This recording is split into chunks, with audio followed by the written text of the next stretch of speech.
Assalamualaikum warahmatullahi wabarakatuh. Apa kabar semuanya? Semoga dalam keadaan baik ya, sehat selalu. Nah, gimana kabarnya? Sekarang udah pada mandi kan? Udah siap dong untuk pembelajaran hari ini? Ya, untuk minggu kemarin kita bertemu langsung ya melalui Google Meet. Untuk minggu ini kita melalui video pembelajaran seperti ini saja ya, tidak apa-apa ya. Yes, kita berdoa saja semoga pandemi ini segera berakhir, jadi kita bisa bertemu langsung di sekolah. Udah pada kangen kan ke sekolahan? Apa udah pada nyaman? Ya, sebelum kita mulai masuk pada pembelajaran, kita berdoa dulu untuk kepercayaan masing-masing agar semoga diberi kelancaran dan kemudahan serta keberkahan. Baik, kita berdoa dulu ya. Berdoa dimulai.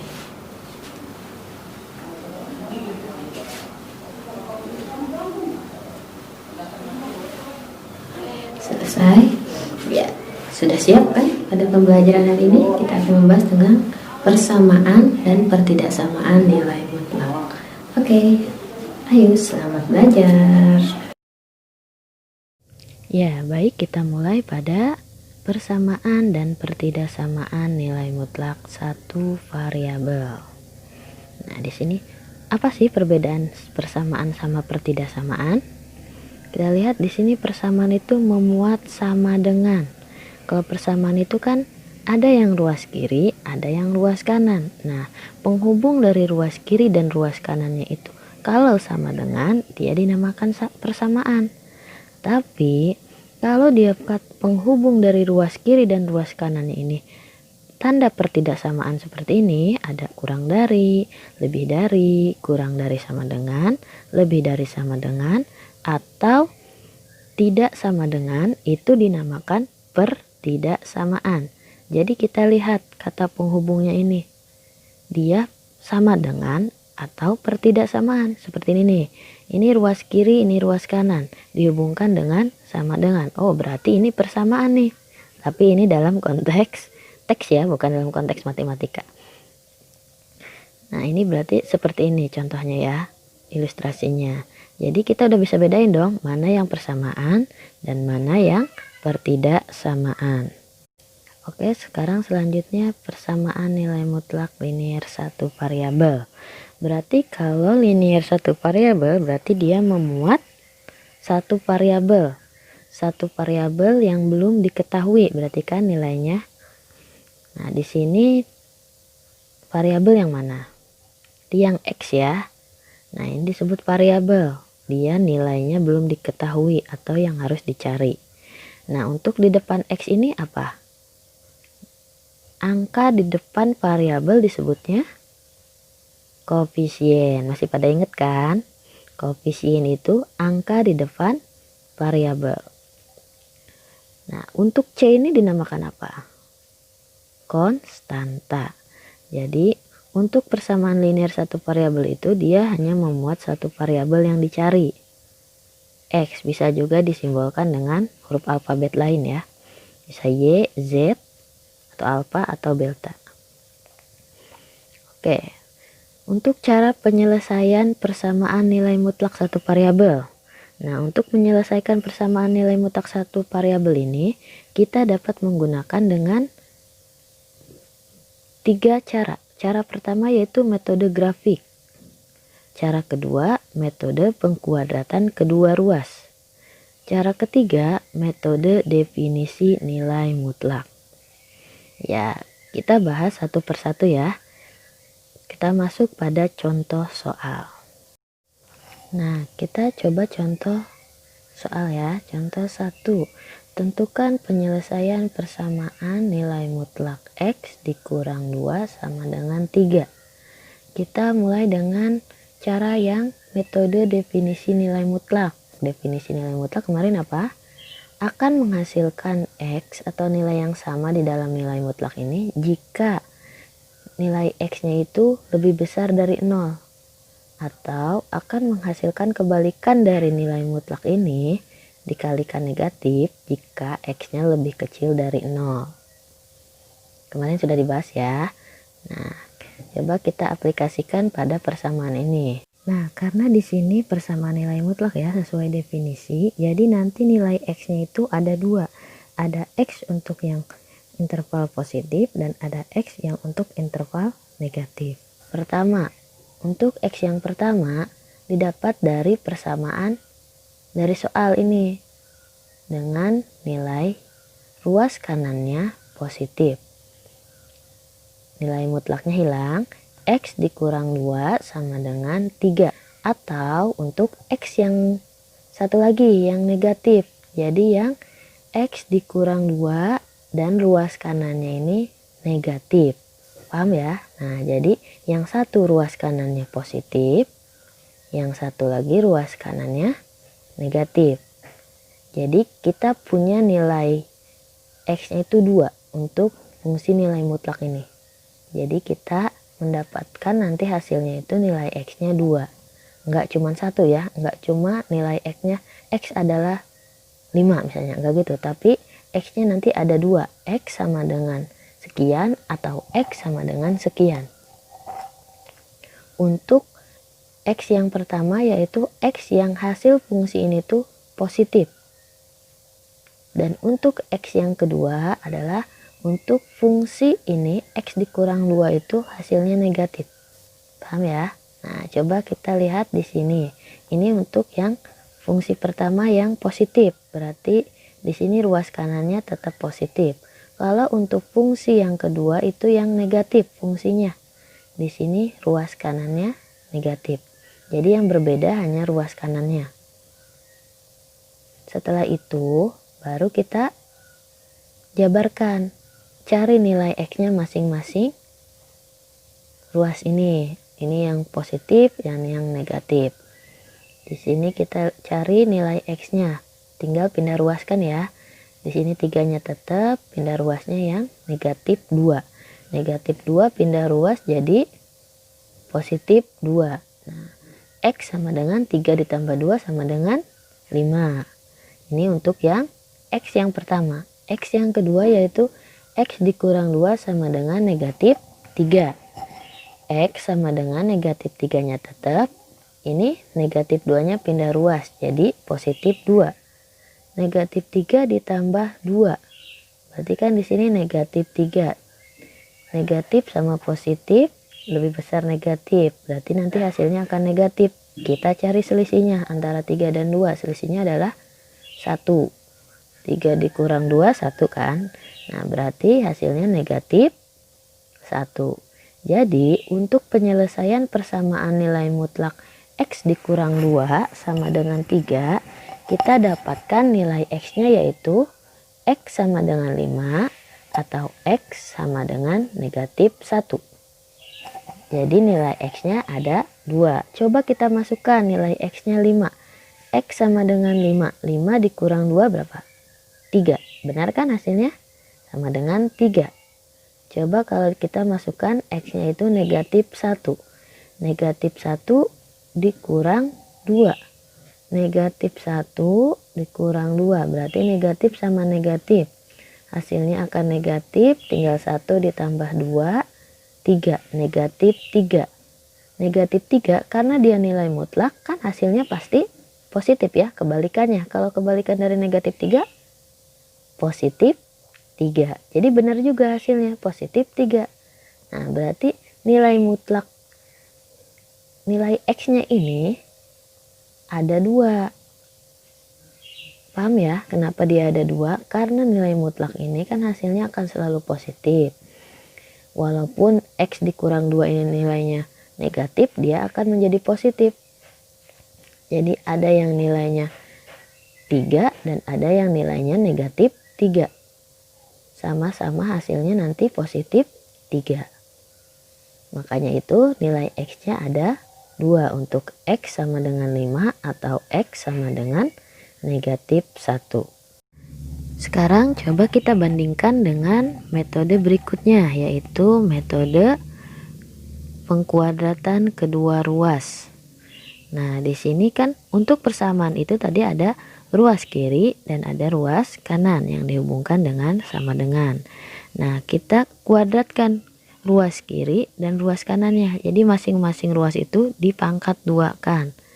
Nah, ini hilangkan nilai mutlaknya. Jadi tanda kurung ya, di dalam kurung X dikurang 2 pangkat 2 sama dengan 3 pangkat 2. Nah, untuk mengoperasikan seperti ini bisa kan ya? Jadi X dikurang 2 dikali X dikurang 2. Karena kan dikuadratkan masing-masingnya. Bukan hanya 2-nya saja yang dikuadratkan, tapi X-nya juga dikuadratkan, 2-nya juga dikuadratkan. Nah, di sini 3 pangkat 2. 3 pangkat 2 berarti 9. Tinggal di sini operasikan perkalikan biasa nih. Seperti ini masih pada paham kan ya? Untuk X dikali X, terus habis itu X dikali 2, setelah itu negatif 2 dikali X, negatif 2 dikali negatif 2. Jadi hasilnya X dikali X. X kali X berapa? X pangkat 2. Terus X dikali negatif 2. X dikali negatif 2, negatif 2X. Lalu negatif 2 dikali X, negatif 2X. Setelah itu negatif 2 dikali negatif 2. Negatif 2 dikali negatif 2 positif ya, positif 4 sama dengan 9.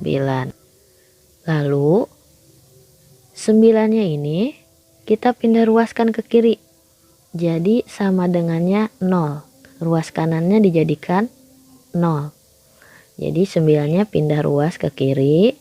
Ini yang di ruas kiri tetap ya, X kuadrat dikurang ini karena X nya sama nih bisa dioperasikan negatif 2X, negatif 2X. Jadi negatif 4X ditambah 4. Nah, ini 9-nya pindah ruas dari positif jadi negatif. Nah, jadi sama dengan 0 di sini. Untuk X kuadrat dikurang 4X, 4 dikurang 5, 4 dikurang 9 berapa? Negatif 5. Nah, berarti jadinya persamaannya seperti ini. X pangkat 2 dikurang 4X dikurang 5 sama dengan 0. Setelah itu kita faktorkan. Ini menjadi pemfaktoran seperti ini. Paham caranya kan? Udah pada lupa? Gimana caranya, coba ayo. Untuk membuat pemfaktoran dari persamaan kuadrat seperti ini. Nah, kita buat tanda kurung seperti ini ya. Di sini kan simbolnya negatif sama negatif. Berarti nanti di sini untuk menghasilkan yang ujung ini negatif, berarti positif kali negatif ya. Nah, di sini yang pertama untuk tanda kurung yang pertama dia positif. Untuk yang kedua dia negatif. Terus kita cari nilai yang pertama ini X kuadrat. X pangkat 2 itu berarti faktornya berapa untuk bisa menjadikan X pangkat 2? X dikali X. Nah, berarti di sini taruh X-nya 1, di sini 1. X dikali X. X kali X kan X pangkat 2. Lalu kita cari juga sekarang yang terakhirnya itu negatif 5. Berarti kan di sini udah positif, ini udah negatif. Positif kali negatif, negatif. Tinggal yang menghasilkan perkalian 5 itu berapa? 1 kali 5. Nah, di sini 1 kali 5. Jangan terbalik nanti naruhnya. Jangan 5-nya di sini atau 1-nya di sini. Tapi kita lihat yang tengahnya ini. Di sini tengahnya itu negatif 4X. Berarti kalau negatif 4X, kita lihat di sini dijumlahkan 1 dengan 5-nya. Positif 1 dijumlahkan dengan negatif 5. 1 dikurang 5 berarti 1 dikurang 5 negatif 4. Nah, di sini negatif 4. Kalau di sini ditaruhnya 5 di sini, 4 1 di sini, berarti 5 dikurang 1 jadinya positif 4. Berarti salah dong. Di sini kan harusnya dia nilainya negatif bukan positif. Dari itu di sini harus penaruhan pemfaktorannya harus benar ya. Jadi dicoba dulu nanti kalau udah dapet, dicoba bener gak hasilnya ini. Coba kita coba. X dikali X, X kuadrat. X dikali 5 negatif 5X. Negatif 5X ditambah X. 1 dikali X kan X. Berarti negatif 5X ditambah X. Negatif 5X ditambah X 5 dikurang 1 kan berarti. Jadi negatif 4x. 1 dikali negatif 5. Positif kali negatif, negatif. Negatif 5. Sama dengan 0. Sampai sini paham gak? Apa bingung? Pemfaktorannya ngerti ya? Jadi kita bikin dua ruas seperti ini. Ini untuk yang pertama, perkalian keduanya ini. Kita cari yang pertama itu yang depannya. X dikali X. Jadinya X kuadrat. Setelah itu kita cari yang belakang. Yang menghasilkan perkalian belakang ini berapa aja faktornya?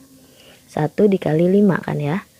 Nah, kita tinggal cari nilai ini. Notasinya dia positif apa negatif? Untuk mencarinya kita lihat di sini yang tengah. Yang tengah itu dia nilainya negatif 4x.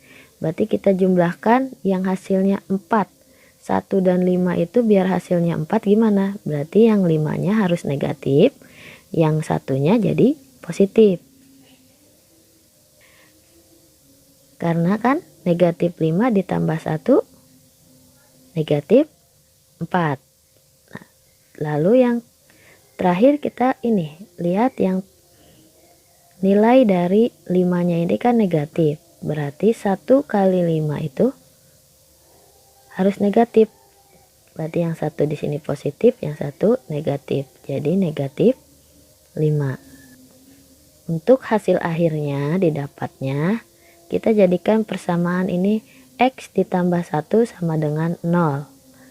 X dikurang 5 sama dengan 0.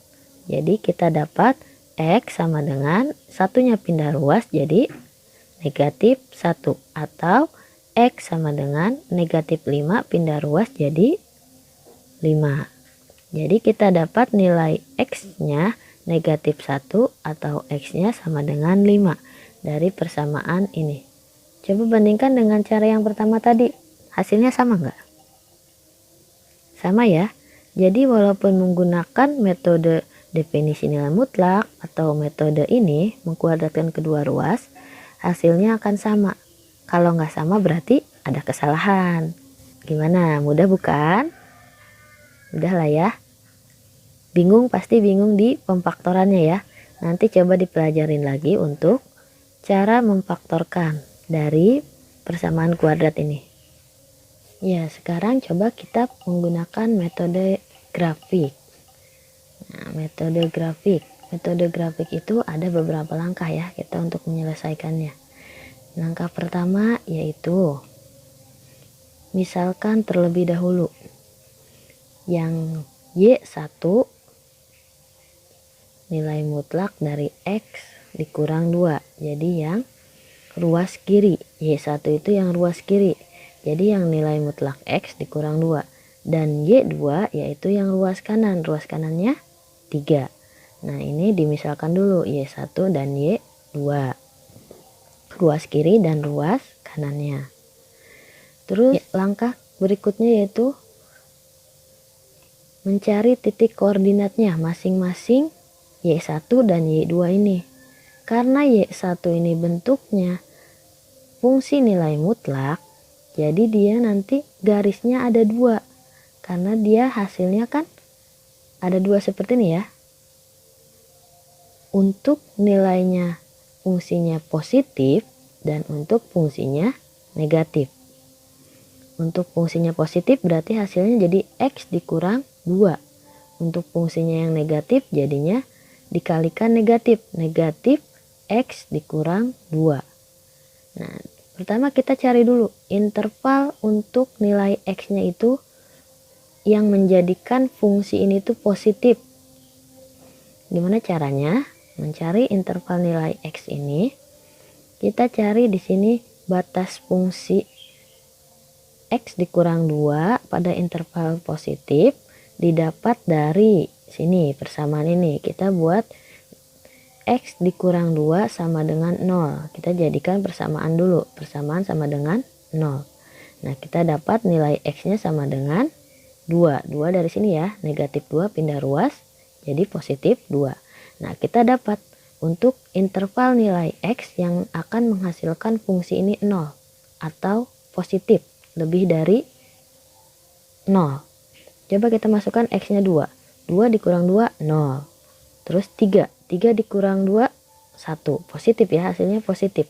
Jadi untuk yang garis pertama, itu garis yang positif. Dengan interval X-nya lebih besar atau sama dengan 2. Lalu yang kedua kita cari interval yang negatif. Kalau fungsinya negatif, berarti kan dia dikalikan negatif ya fungsinya. Jadi negatif dikali fungsinya X dikurang 2. Untuk interval X-nya berapa? Dimulai dari kurang dari 2. Kalau kurang dari 2 berarti berapa? 1, 0, negatif 1, negatif 2, dan seterusnya. Jadi ke arah kiri ya. Batasnya kan tadi 2 untuk yang positif. Jadi untuk dari 2 ke kiri untuk yang negatifnya. Jadi kurang dari 2. Nah ini untuk garis yang kedua. Untuk mencari titik koordinatnya kita gunakan ini ya, interval ini. Untuk garis yang pertama yaitu X dikurang 2 untuk X-nya lebih besar atau sama dengan 2. Dan garis yang kedua yaitu negatif fungsi X dikurang 2 untuk X kurang dari 2. Paham ya? Untuk mencari fungsi fx ini kita dapat mendapatkan dua garis. Garis yang pertama untuk yang fungsinya positif, garis yang kedua untuk fungsinya yang negatif. Dan untuk ini kita nyari intervalnya dulu untuk nilai x yang akan menjadi batas fungsi ini tuh negatif atau positif. Caranya seperti ini. Kita jadikan persamaan dulu, baru kita dapatkan nilai x-nya sebagai batas dari interval yang positif dan negatif. Setelah itu langkah ketiga kita buat grafik dari koordinat yang telah dicari. Jadi kita dapat grafiknya dari koordinat yang pertama. Koordinat garis Y1 dengan garis yang pertama. Y1 kan ada dua garis ya, karena dia nilai mutlak. Jadi garis yang pertama untuk Y1 itu X dikurang 2 dengan X-nya lebih besar atau sama dengan 2. Jadi yang interval positif. Nah, X-nya lebih besar dari 2 atau sama dengan 2, berarti dimulai dari 2, 3, 4, 5, dan seterusnya. Coba kita masukkan X-nya 2. 2 dikurang 2 sama dengan 0. Berarti kita dapat nih titik koordinatnya. Untuk X-nya 2 berarti Y-nya 0. Kita buat di sini. X-nya 2, Y-nya 0. Berarti titiknya di sini ya, di garis bilangan angka 2 X-nya. Coba sekarang masukkan X-nya 3. X-nya 3 dikurang 2. Berarti 3 dikurang 2 sama dengan 1. 3 berarti X-nya 3, Y-nya 1. Kita masukkan di sini. X-nya 3, Y-nya 1. Berarti titik koordinatnya di sini ya. X-nya 3, Y-nya 1. Berarti di sini. Selanjutnya pun sama seperti itu. Untuk 4, 5, 6, 7, 8, dan seterusnya. Kita lihat di sini polanya. Untuk nilai mutlak ini polanya dia akan kontinu. Maksudnya apa kontinu? Dia berurutan. Jadi dia kelipatannya akan seperti ini. Kalau di sini kan nih nilai Y-nya itu kelipatan berapa? 0, 1, 2, 3. Berarti kelipatan 1. Dia terus akan sampai 8 pun seperti itu. Misalkan 6, berarti 6 berapa? Setelah 3, 4. Berarti 6, 4. 7, 5. 8, 6. 9, 7. Seperti itu ya. Sampai tak terhingga dia akan kontinu hasilnya, nilai Y-nya. Begitupun dengan yang garis yang Y1 kedua, yaitu garis yang interval negatif. Berarti arahnya ke kiri ya.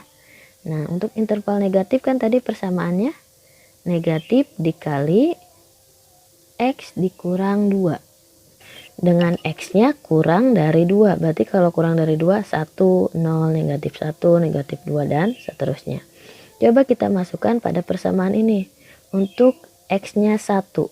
Berarti 1 dikurang 2. 1 dikurang 2, negatif 1. Negatif 1 dikali negatif, jadi positif 1. Jadi kita dapat titik koordinatnya untuk X-nya 1 berarti Y-nya 1. Kita tandai di sini. X-nya 1, Y-nya 1. Untuk X-nya 0, 0 dikurang 2 berarti negatif 2. Negatif 2 dikali negatif positif 2. Jadi kita dapat lagi koordinatnya 0, Y-nya 2. Nah, di sini X-nya 0, Y-nya 2. Dan begitupun seterusnya. Dia juga akan continue nilai X-nya. Di sini berarti 1, 2, 3. Berarti nih 1, 2, 3, 4, 5, 6, 7, 8, 9 sampai terhingga dia akan continue terus seperti itu nilai Y-nya. Nah, sekarang untuk titik koordinat yang Y2. Karena Y2 itu hanya konstanta seperti ini, bukan bilangan mutlak ya. Jadi hasilnya garisnya cuma 1 kalau dia hanya konstanta seperti ini. Nah, di sini Y2 sama dengan 3. Artinya apa kalau Y2 sama dengan 3? Berarti berapapun X-nya, Y-nya akan 3. Jadi bentuk garisnya akan garis lurus seperti ini. Nah, di angka 3. Karena berapapun X-nya, mau dia X-nya negatif 100, dia Y-nya tetap 3. Karena persamaannya Y sama dengan 3. Paham ya untuk yang Y2? Jadi dia bentuknya garisnya lurus mendatar seperti ini.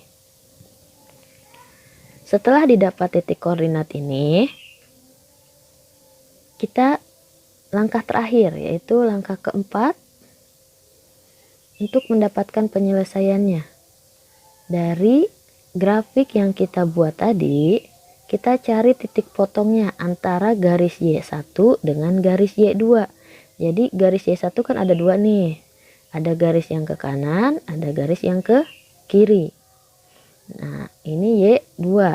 Jadi di mana titik potongnya? Titik atau titik temu. Titik temu dari Y2 sama Y1 ini. Untuk yang garis yang Y1 pertama, titik potongnya di nih 5 dan 3. X-nya 5, Y-nya 3 di sini ya. Untuk garis Y1 yang kedua yang negatif, interval negatif dengan Y2, dia bertemunya di sini di titik negatif 1 dengan Y-nya 3. Karena kita mencari nilai X-nya, kita dapat nilai X-nya di sini. Berarti X-nya sama dengan 5 atau negatif 1. Jadi kita dapat nilai X-nya yaitu 5 dan atau negatif 1. Sama ya, seperti tadi cara yang pertama dengan definisi nilai mutlak, nilai X-nya 5 atau negatif 1. Maupun dengan metode pengkuadratan kedua ruas, juga hasilnya sama, 5 atau negatif 1. Dan ini yang terakhir metode grafik juga hasilnya 5 dan negatif 1. Jadi seperti yang saya bilang tadi, walaupun kita menggunakan metode apapun, hasilnya akan tetap sama. Kalau ada yang berbeda, berarti ada kesalahan di cara kalian, di pengerjaannya. Jadi nanti dikoreksi lagi. Nanti kalau ada soal, misalkan persamaan seperti tadi, kalian kalau tidak ada perintah di soalnya itu harus menggunakan metode apa, kalian boleh pilih terserah yang menurut kalian lebih mudah. Boleh metode definisi nilai mutlak, atau boleh juga dengan pengkuadratan kedua ruas, boleh juga kalau mau menggambar grafik seperti ini, kalau menurut kalian ini lebih mudah. Jadi menurut kalian yang lebih mudah yang mana? Cara yang pertama, apa cara yang kedua, atau cara yang grafik ini? Kalau menurut saya lebih mudahnya menggunakan definisi nilai mutlak itu ya. Karena dia hanya mengganti di ruas kanannya saja. Lalu tinggal dijabarkan pindah ruasnya. Kalau untuk metode pengkuadratan, di pemfaktorannya harus dipelajarin lagi. Kalau untuk membuat grafik seperti ini, nah kalau kalian buat grafiknya titik koordinatnya salah, nanti titik temunya juga nanti salah. Jadi semuanya harus teliti. Oke ya. Ini untuk penyelesaian dari persamaan nilai mutlak satu variabel. Kita bisa menggunakan ketiga metode ini. Sekian untuk pembahasan pada pertemuan kali ini ya. Sekarang kita pada tugasnya. Tugasnya gampang. Kalian buat satu soal mengenai persamaan nilai mutlak beserta jawabannya dengan 3 metode yang telah dipelajari. Buat satu soal, terus kalian jawab dengan metode grafik, metode pengkuadratan kedua ruas, dan metode definisi nilai mutlak. Nanti kalian jawabannya tulis di buku catatan kalian. Nanti kalian namain, terus foto. Nanti kirim ke Edmodo. Saya akan posting nanti format untuk pengumpulan tugasnya di Edmodo. Jadi kalian nanti kumpulkan lewat Edmodo ya. Dan saya akan beri waktu 1 hari dari sekarang. Jadi untuk absensinya saya ambil dari yang mengumpulkan tugas ya. Oke, wassalamualaikum.